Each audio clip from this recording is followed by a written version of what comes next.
आज देवरिया कांड के 4 में से 3 आरोपियों का हिसाब हो गया। धीरज पटेल, ऋतिक यादव का हाफ एनकाउंटर हुआ। तीसरे नाबालिग आरोपी को पुलिस ने गिरफ्तार किया और अब चौथे आरोपी की तलाश में जुट गई है। बेटियों की सुरक्षा योगी सरकार की टॉप प्रायोरिटी है और इसके लिए यूपी में गोली भी चल रही है और 9 अलग अलग ऑपरेशन भी। योगी राज में कैसे हाफ एनकाउंटर से क्राइम पर फुल कंट्रोल चल रहा है, आइए इस रिपोर्ट में समझते हैं।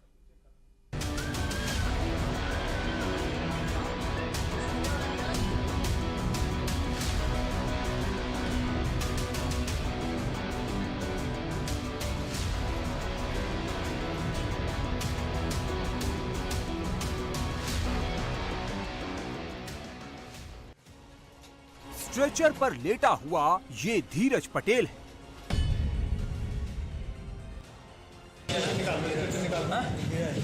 धीरज व्हील चेयर पर मुंह छिपा रहा ये ऋतिक यादव है। अपने गलती को पछताता है। दोनों के पैर में गोली लगी है। दोनों का एनकाउंटर हुआ है, जिसकी डिमांड देवरिया में जोर शोर से की जा रही थी। ये दोनों करीब 72 घंटे से पुलिस से भाग रहे थे, पुलिस को चकमा दे रहे थे। इन दोनों को पता था जैसे ही पुलिस से सामना होगा 100% गोली चलेगी, इनको लगेगी, क्योंकि इन्होंने ऐसा ही पाप किया था। 4 अक्टूबर को धीरज पटेल ने ऋतिक यादव ने देवरिया में 2 बेटियों की जिंदगी बर्बाद करने की कोशिश की थी। टोटल 4 लोग थे। ये जो नारंगी रंग के कपड़े से चेहरा ढका है वो ऋतिक यादव है, जिसने साइकिल को पीछे से पकड़ा था। ये जो बाइक पर दूसरे नंबर पर बैठा है, जो बाइक से नीचे भी उतरा था, वो धीरज पटेल है। इन दोनों की हैवानियत देखकर बेटियां भागी थी। सोचिए, अगर ये चारों बेटियों को पकड़ लेते तो क्या क्या हो सकता था।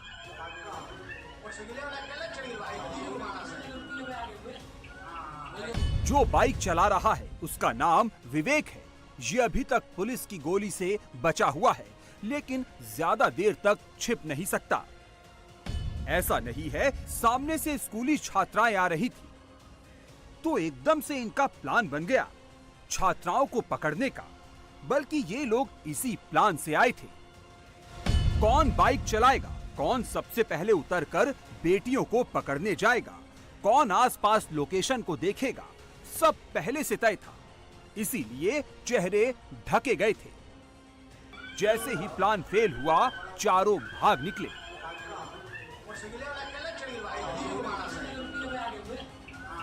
जिन पैरों से ये लड़कियों को पकड़ने दौड़े थे, अब धीरज और ऋतिक कभी इन पैरों से ठीक से चल नहीं पाएंगे। ऐसा ही हाल विवेक का भी होगा। 4 अपराधियों में से 2 का हाफ एनकाउंटर हो गया। एक नाबालिग भी इसमें पकड़ा गया।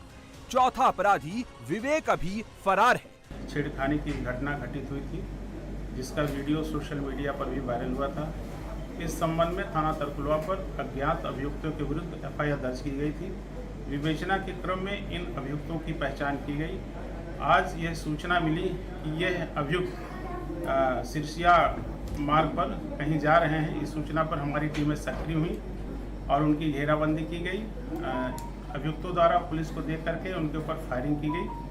पुनः पुलिस के द्वारा जवाबी फायरिंग में जो कार्रवाई की गई उसमें 2 अभियुक्तों के पैर में गोली लगी है और दोनों अभियुक्तों को यहाँ जिला अस्पताल में भर्ती कराया गया है। अभियुक्तों के नाम ऋतिक यादव और धीरज पटेल हैं, जो मूल रूप से बैकुंठपुर थाना तरकुलवा क्षेत्र के रहने वाले हैं। देवरिया में जो हुआ था उसके नतीजे की ऐसी ही उम्मीद धीरज, ऋतिक, विवेक और चौथे नाबालिग साथी ने बेटियों के साथ गलत करने का प्लान बनाया था, लेकिन इनको उम्मीद नहीं थी इनका वीडियो बनाया जा रहा है। वीडियो वायरल हुआ, सीधे लखनऊ से योगी आदित्यनाथ के ऑफिस से एक्शन का ऑर्डर आया। पूरे सिस्टम को सुपर एक्टिव मोड पर रखा गया।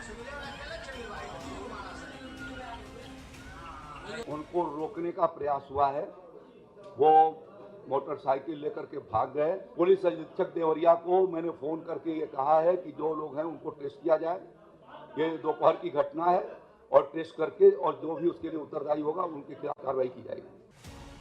पुलिस को ये केस जल्द से जल्द सॉल्व करना था।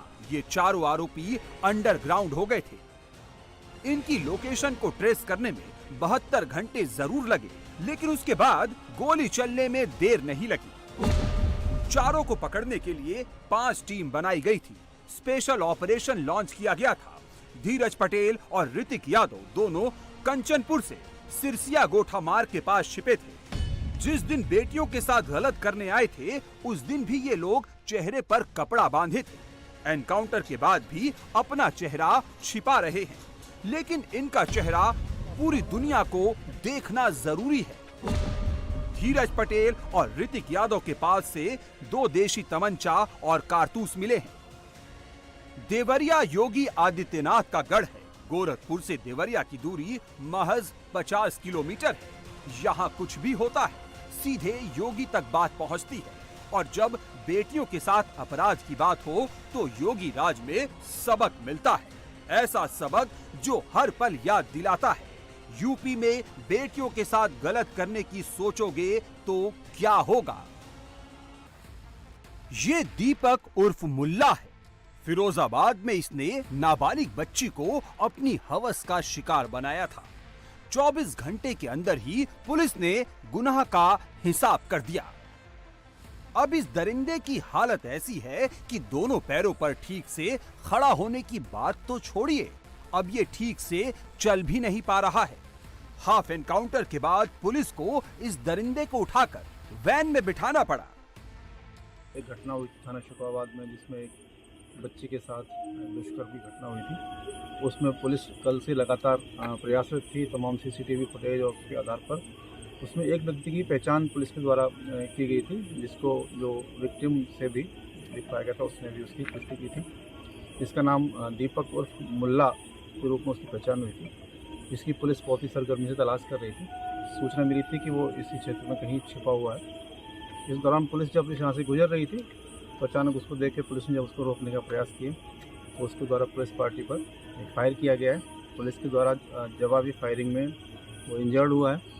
उसे तत्काल यहाँ से उपचार के लिए भिजवाया गया है। बाकी से अभी और विस्तार से उसे पूछताछ की जाएगी। पुलिस ने आरोपी के पास से एक तमंचा, एक खोखा और 2 जिंदा कारतूस बरामद किए हैं। छानबीन में पुलिस को पता चला है कि आरोपी दीपक मुल्ला हिस्ट्री शीटर है। साल 2021 में एक व्यक्ति के गला काटने के आरोप में ये जेल भी जा चुका है और अब पुलिस ने इस दरिंदे को इसकी सही जगह पर पहुंचा दिया है। आरोपी को मेडिकल के बाद जेल भेजा गया है। यूपी के औरैया में भी बेटी के साथ दरिंदगी हुई थी। 6 साल की मासूम के साथ रेप को अंजाम देकर दरिंदा फरार हो गया था। बच्ची को सुनसान इलाके में अकेला छोड़ गया था। कुछ लोगों ने बच्ची को उसके घर तक पहुंचाया था। इस दरिंदे का हिसाब पुलिस ने 6 अक्टूबर को ही कर दिया था। जिस पैर से वो दरिंदगी को अंजाम देने के बाद फरार हुआ था, पुलिस की गोली उसी पैर पर लगी है। 2 तारीख को बच्ची से रेप हुआ। पुलिस ने आरोपी की गिरफ्तारी के लिए स्पेशल ऑपरेशन चलाया। आरोपी की धरपकड़ के लिए पुलिस की 3 टीमें बनाई। दिन रात सर्च ऑपरेशन चलाया गया। आरोपी ने झाड़ियों में अपने कपड़े और तमंचा छिपाया था। 6 अक्टूबर को तड़के आरोपी अपना सामान लेने के लिए गया। पुलिस को आरोपी का इनपुट मिला और पुलिस ने एनकाउंटर के बाद आरोपी को गिरफ्तार कर लिया। आरोपी की पहचान बिहार के मुंटन के तौर पर हुई है। जब पुलिस द्वारा उनके साथ पूछताछ किया गया था, इनके द्वारा ये बताया गया है कि घटना में प्रयुक्त कपड़े इनके द्वारा एक खेत, घटनास्थल के बगल में एक खेत में छिपा के रखा है। प्रस्तुत कपड़ा बरामद करने हेतु अभियुक्त के साथ पुलिस मौके पर पहुंचकर तलाश कर रहा था। जिस समय अभियुक्त पहले से छिपा के रखे तमंचे से पुलिस के ऊपर फायरिंग किया। अपना जान बचाने के लिए सीखे हुए तरीके से पुलिस भी जवाबी फायरिंग किया, जिस पर अभियुक्त का दाहिने पैर पर गोली लगी है। अभियुक्त मंटू कुमार यादव को इलाज हेतु हॉस्पिटल लेके आया है, जहां पर उनका स्थिति सामान्य बताया जाता है। यूपी में महिला सुरक्षा में सेंध लगाने का काम कोई भी करेगा तो उसका अंजाम यही होगा। योगी का मैसेज क्लियर है। इसलिए योगी की पुलिस फुल एक्शन में है। इस वक्त महिला सुरक्षा को लेकर मिशन शक्ति के तहत यूपी में 9 अलग अलग ऑपरेशन चलाए जा रहे हैं, जो अगले 90 दिनों तक चलेंगे। हर ऑपरेशन 10 दिन तक चलेगा। इसकी शुरुआत नवरात्र के साथ ही हो चुकी है। सबसे पहले महिलाओं और बेटियों के साथ होने वाले साइबर क्राइम के खिलाफ ऑपरेशन गरुड़ चलाया जा रहा है। अगले 10 दिन एसिड की अवैध बिक्री और वितरण के विरुद्ध ऑपरेशन शील्ड चलेगा। इसके बाद अश्लील सीडी, डीवीडी, किताबें, साहित्य सामग्री की जांच, बरामदगी और जब्तीकरण के लिए ऑपरेशन डिस्ट्रॉय चलाया जाएगा। इसके बाद बाल आश्रम और बाल विवाह को रोकने के लिए ऑपरेशन बचपन ऑन होगा।